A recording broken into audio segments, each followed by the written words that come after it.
Alright guys, so it's been over a year since I posted my last What's in the Bag video, so let's go check out what's in my bag.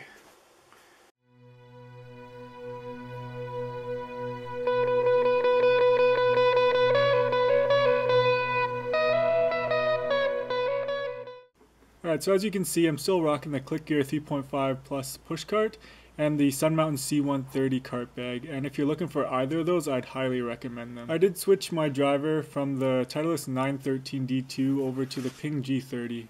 I was actually waiting for the Titleist 915, but G30 came out and I thought I'd give it a whirl, and I've been loving it since. I'm using a 9-degree loft, set at standard I believe, and a Fujikura fuel in an X stiff. And I just pulled this out of the my Titleist driver just because I like the weight of it, I like how it felt, and had no reason to buy a new one. So, and for all my grips, I'm still using the Lamkin Eyeline Standards in orange, but I was thinking of switching over to the Golf Pride MCC Plus 4s, so look out for a review on those when those come out. Alright, so on to the fairway wood. I did switch from the Titleist 913F to the Tailor-Made RBZ 1st Gen, and the reason I did that was because this fairway wood feels amazing and it's dirt cheap. I think I paid like 40 bucks for it, and then just threw in the shaft I had in that Titleist 913. It's a Diamana Alima in a 80X, so same story with the driver. I had no reason to switch shafts, and since I had it, I put it in. Feels great, looks great, no complaints. And same story with the grips on these. Just want a little bit bigger of a grip, so MCC Plus 4s are supposed to do that. Alright, so for the hybrid, I'm still rocking the Titleist 913H. I mean, I love how this club feels, I love how it looks at address, and I just had no reason to really look or try anything new.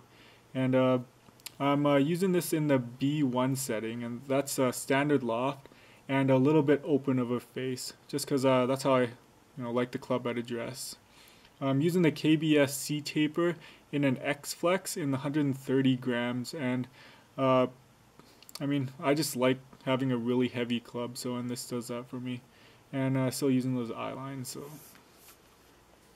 alright, so for the irons, I'm still using the Mizuno MP54 irons, and to be honest, I think these are the nicest irons that Mizuno has ever come out with. They look absolutely beautiful and they feel super soft with their grain flow forging. So I did come from using the Ping Answers on my last set, and I've honestly never looked back from these. They feel that good.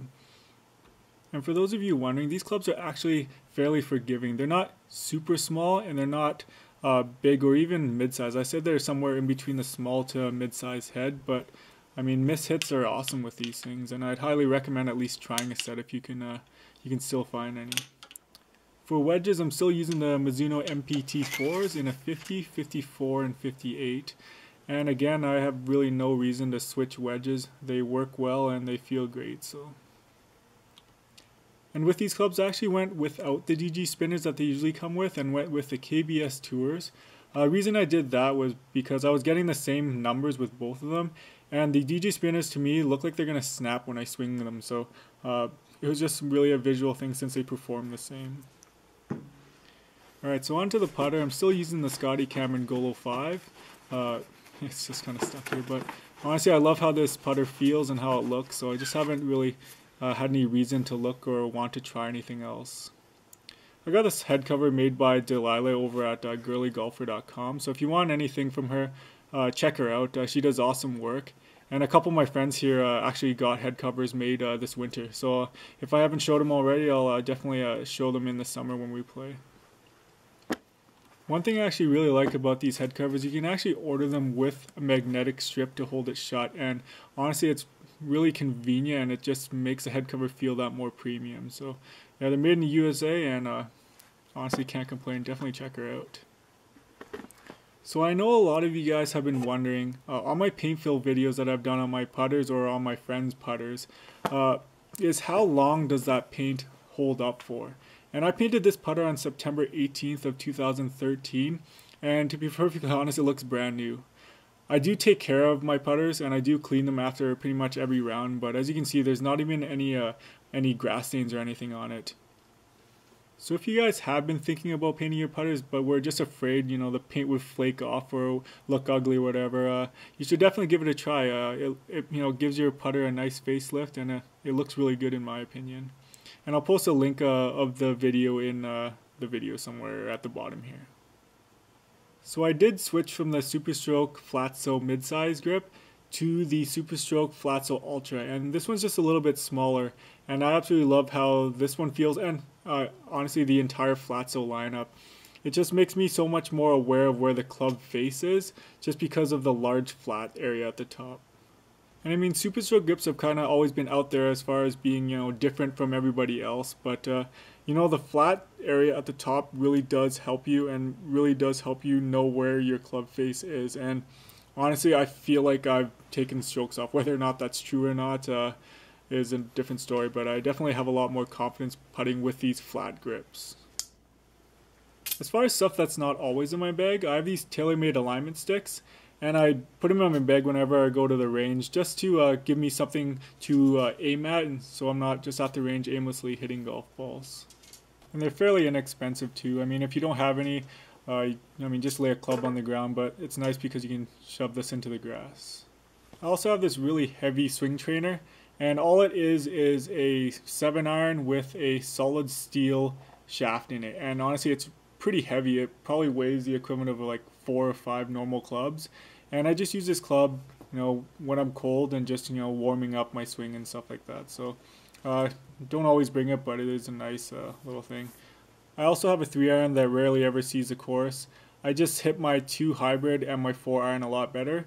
There's a little bit of an awkward gap between my 4-iron and my 2 hybrid, but I'll just usually hit a little softer with my 2 hybrid if I need that distance. And for you fair weather golfers out there, this doesn't really matter, but I am using the Sun Mountain umbrella. I mean, it's an umbrella, it keeps you dry usually, so nothing really much else to say about that.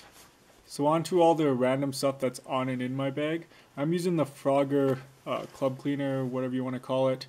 This one's awesome because it actually has a little jawstring on it, so you don't have to bring your clubs right beside your bag and get all the dirt and grass or whatever on it. So I really recommend this one. It is a little bit expensive, but it also has these little refills where you can just swap them in and out and have a brush that usually lasts twice as long.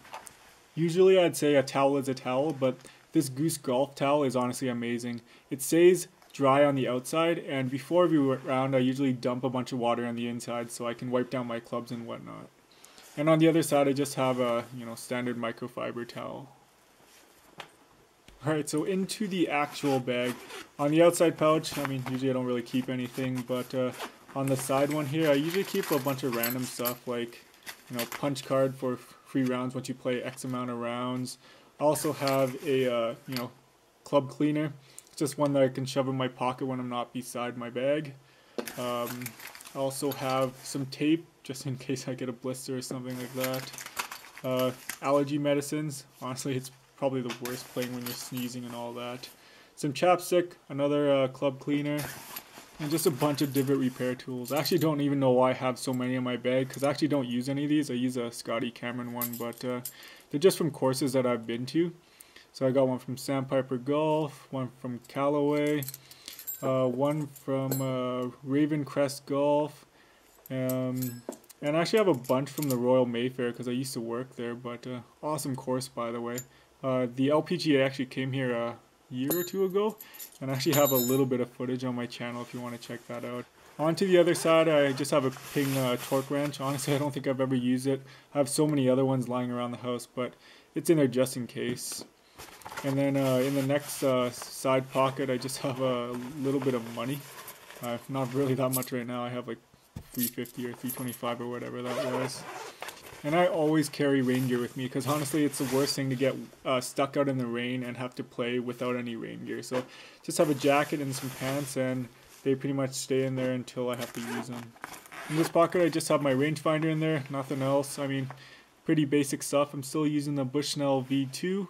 It works great, and I mean, it's a rangefinder. It gives me distances. I've never really had any issues with it, so I mean, definitely recommend that one. The V3 is awesome too, but I mean, no issues with the V2. In this next pouch, I usually keep, I mean, not impact tape, but just a bunch of tees. And I mean, I pretty much have every single style tee in here. I just stock up on tees when they're on sale and just leave them in there because I mean, you can never have too many tees. And for golf balls, I actually just found these in my room. They're the Callaway Hex Hots. I just had some spare ones that were brand new, so I mean, I thought I'd use these ones at the beginning of next season just because I tend to lose more golf balls at the beginning and end of season, so why not start with some cheaper golf balls first.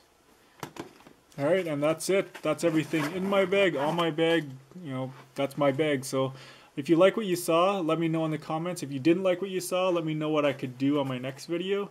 But yeah, until next time, I guess we'll see you guys later. Bye.